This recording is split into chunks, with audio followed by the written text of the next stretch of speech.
Hi, today I wanted to share something I found very interesting in a book I read recently. This book is by somebody called Andrea Quinn, and it's called Quinn, the Quinn Essentials for Women. Okay, the very first chapter of this book is called Receive. And I have to say that every one of the 9 transformational tools Andrea talks about stayed with me, struck a chord within me. And so I am really excited about sharing it with you. I'm Dr. V. I'm a mental health therapist. So, about receiving, she says, that is Andrea Quinn says, that women are receivers and not doers. Now, this is my interpretation of what she's saying. I'm just giving it to you in brief, but feel free to pick up her book and read through it, okay? So the idea is that we are more receivers than doers. At first, it sounds a little off-putting, but as you continue reading, you understand what she's saying. So she says, I want to invite you to now begin to recognize how everything a woman does is actually a part of the creative process.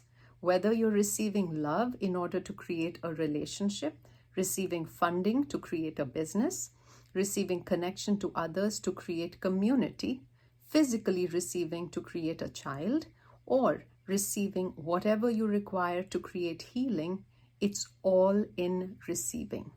So Andrea basically says that we are meant to receive all of these things: love, energy, money, help, support, all of it, so that we can do our work, which is essentially creating.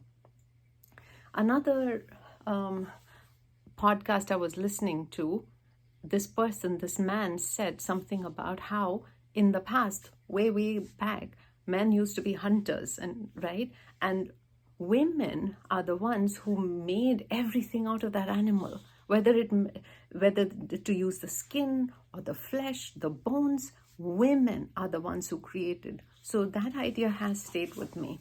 So Andrea goes on to say that we women fear that by not doing and switching to receiving, it somehow makes us seen as weaker or passive in some way.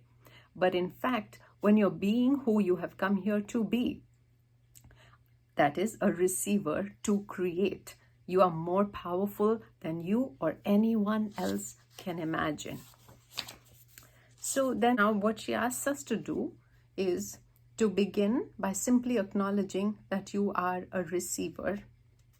Then she says, add receive into your vocabulary by using some phrases like, I would like to receive a moment of your time. I would like to receive assistance with this project. I would appreciate receiving some help with cleaning the house. And then begin every morning for the next 30 days by joyfully asking the question, what one thing can I receive this morning that would make this day effortless for me? And so on. You get the hint. The one thing I know, the issue that comes up is that many of us women want to receive, but are exhausted because we've asked and we haven't received the help or the support that we need, right?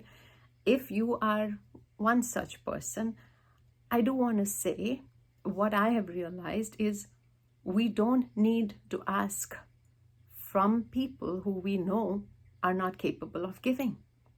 Switch directions.